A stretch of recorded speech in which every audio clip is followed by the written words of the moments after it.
다음으로 갑신정변의 주도 세력이었던 급진개화 사상가 김옥균, 박영우의 개화에 대한 논의를 앞서 살펴본 유길준의 사상과 비교하면서 설명하도록 하겠습니다.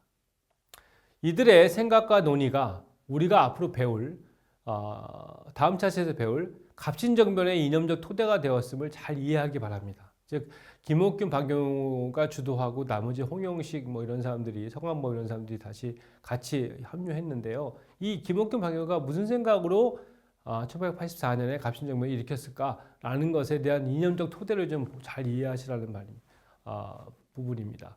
아울러 김옥균, 박영우의 사상 역시 모든 부분을 다룰 수가 없음을 다시 한번 말씀드립니다. 먼저 김옥균의 생애에 대해서 살펴보도록 하죠.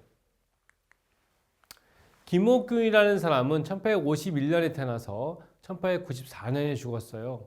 일찍 죽었죠. 그래서 갑신정변 실패 이후에 일본으로 도망갔다가 결국은 이제 암살당했는데요. 어쨌든 김옥균은 1894년에 죽었습니다.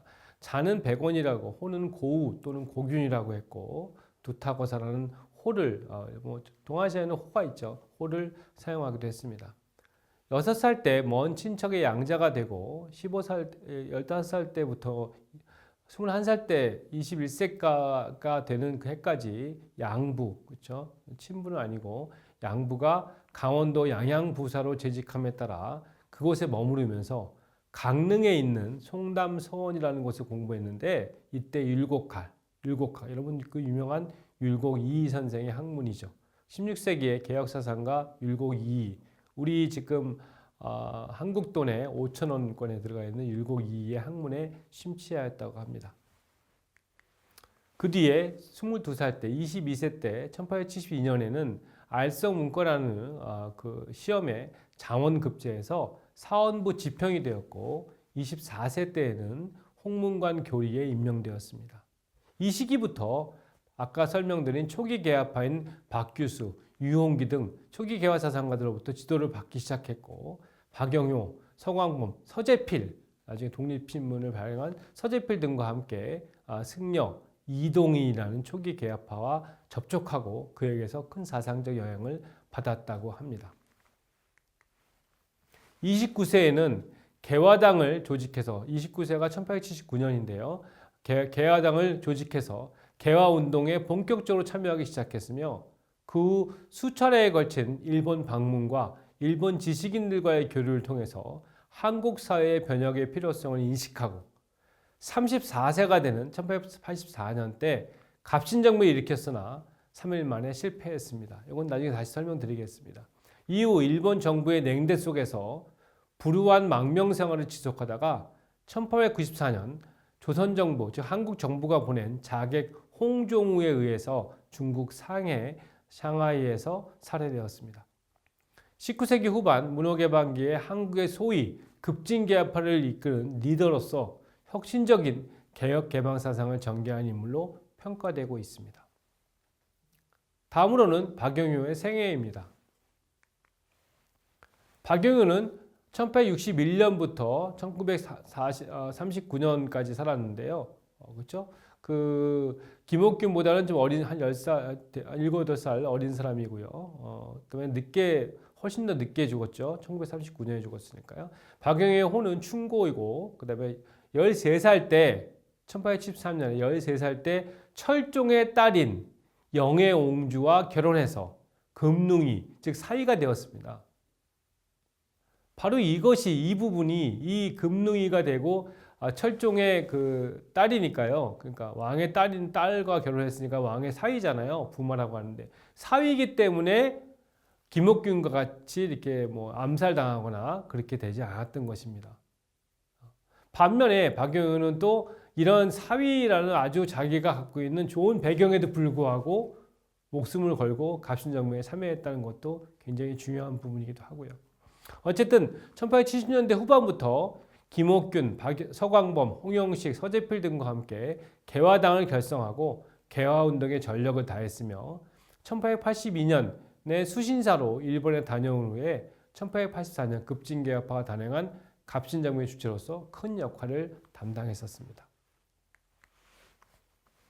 갑신정변 실패 후에는 역시 김옥균과 마찬가지로 일본으로 망명했고 1894년에 귀국해서 내무 대신으로서 갑오개혁 후기의 개혁을 이끌었으며 이후 이어진 정치적 사건들로 인해서 망명과 귀국 그리고 유배 생활을 했습니다. 한국의 국권 상실 이후에는 후작의 칭호를 받고 중추원 고문으로 활동하기도 했습니다. 그래서 박경영의 평가에 대해서 상반되는 부분이 있기도 하죠. 어쨌든 김옥균과 함께 문호개방기 한국의 변혁사상을 전개했던 개방운동의 아주 대표적인 인물로 평가되고 있습니다. 이렇게 먼저 아까 유길준도 마찬가지지만 한 번의 사람의 생애를 전반적으로 알려드리는 것은 이런 사람이구나, 이런 배경에서 이런 일을 했구나 라는 것을 상식적으로 여러분들 알게 하는 부분입니다. 그렇게 어렵다고 생각할 필요는 없는 것 같습니다. 먼저 개화사상가의 공통적인 특징으로서 김옥균과 박영우도 기본적으로 유길준과 마찬가지로 대외적 개방과 대내적 개혁을 개화의 주요 내용으로 설정하고 그 구체적 요소로서 평화적 대외관계의 공고화, 교육을 통한 국민의식의 고양, 그리고 정치의 효율성 및 민생의 안정, 국가적 생산력의 발전을 위한 각종 법적 제도적 장치의 마련, 그리고 국방력의 강화를 통한 국가의 독립성의 유지 등을 개화의 내용으로 제시했습니다. 그래서 우리가 개화파라고 할 때 온건개화파나 그다음에 급진개화파나 다 개화에 대한 내용들은 다 대부분 유사한 거라고 할 수 있겠죠. 구체적으로 김옥균이 다음과 같이 얘기했는데요. 오직 밖으로는 널리 서양 각국과 신의로서 친교하고 안으로는 정치를 개혁하여 우매한 인민을 교육하되 문명의 도로서 하며 상업을 발전시켜 재정을 정비하고 양병, 군사를 키워서 국가를 보위하는 것은 어려운 일이 아니다 라고 한 것이나 박영우가 세계에 대한 인식의 확대, 법질서의 정비, 경제의 활성화, 양생의 제도 마련, 국방력의 강화, 국민에 대한 교육, 정치개혁, 그리고 국민의 자유권 행사 보호 이런 것들을 개혁 개방의 방향으로 제시한 것은 바로 이렇게 개화의 사상, 개화 8호서의 기본적인 개화의 내용에 대한 설명이라고 할 수 있겠습니다.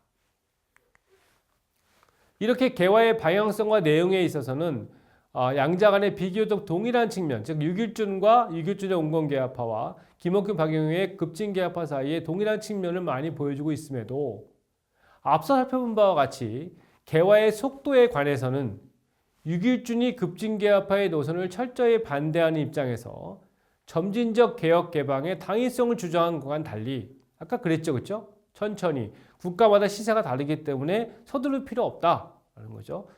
그 달리 김옥균과 박영우는 급속한 개혁 개방의 필요성을 적극 주장했습니다. 뭐라고 했냐면요, 한국 속담에 때는 지금이요, 지금이 아니면 다시 때가 없다라고 했다. 만일 해야 할 일을 하루 지체하면 하루만큼의 더 피해가 생기고 하루빨리 하면 그만큼의 이익을 얻게 되는 것이니 어찌 시일을 지체하여 이익을 버리고 해를 취하겠는가? 이것은 무지가 심한 것이다 라고 한 박영우의 말에서도 알 수 있듯이 김옥균과 박영우로 대표되는 소위 급진개화파는 유길준의 인식과는 다르게 급속한 개화만이 위기 극복과 국가 발전을 위한 가장 현실적인 대안적 방향이라는 점을 분명히 했던 것입니다. 온건개화파는 천천히 조금씩 발전해 나가는 과정을 원했던 것이고 국가와 상황이 다르기 때문에, 그런데 아니다. 때는 지금 놓치면 더 할 수도 없다. 하루 늦게 하면 하루만큼의 피해가 온다. 라고 해서 급속도로 소위 급진적인 개혁 개방을 해야 된다는 이런 것을 바로 김옥균과 박영우의 급진개혁파의 사상적 기조라고 볼 수 있겠습니다. 이와 관련하여 또 한 가지 지적할 수 있는 것은 유길준이 개화의 상대성, 즉 개혁 과정의 국가마다의 독자성 및 차이를 강조하면서 한국의 경우에는 유학적 오륜질서, 삼강 오륜질서의 유지를 의미하는 행실의 개화를 개화의 주요한 내용 중 하나로 제시하고, 또 변해야 할 것과 변하지 말아야 할 것이 있다고 해서 인간 및 세계에 대한 확대된 인식을 바탕으로 한 법적 제도적 변화의 필요성을 강조하면서도 결국 왕권 중심의 권위 질서 자체를 불변적인 것으로 파악한 것에 비해서 김옥균과 박영훈은 개화의 상대성이나 군주권의 영속성, 그렇죠? 군주의 권한이 영원해야 된다 하는 그런 영속성을 주장하는 논리를 전혀 언급하지 않았다는 점입니다. 여러분 이해되십니까? 개화의 내용은 비슷한데요. 우선 속도가 다르죠, 그렇죠? 두 번째는 유길주는 개화의 상대성을 얘기했어요. 그래서 개화는 변화해야 될 것과 변하지 말아야 될 것이 있다. 그것은 국가마다 다르다. 하나 딱 정해진 게 아니다. 라고 얘기를 했죠. 그래서 한국의 경우에 개화라고 하는 것은 군주권이 영속적으로 언제나 있어야 되는 것이고요. 그 안에서 다른 법적 제도 장치에 또 과학기술의 발전이라든가 민생을 위한 그런 여러 가지 걸 해야 된다. 정치 변혁까지도요. 그렇게 주장했던 것이 유길준의 온건개화파의 내용이죠. 근데 거기에 비해서 김옥균과 박용훈은 개화가 상대적이다, 상대성이 있다라는 얘기를 언급하지도 않았고요.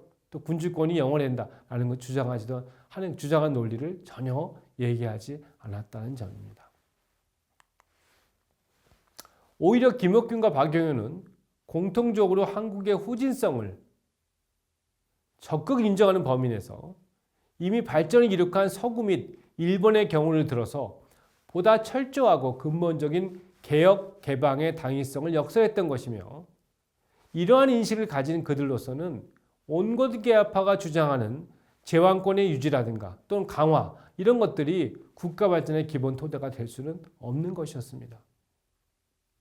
이 점은 김옥균과 박영우가 위기 극복과 발전의 책임자로서 현실 군주, 고정을 얘기하는 거죠. 현실 군주의 안일하고 그 무능력한 그런 부분들을 구체적으로 많이 비판했는데요. 그런 것들을 지적한 것에서 잘 나타나 있습니다.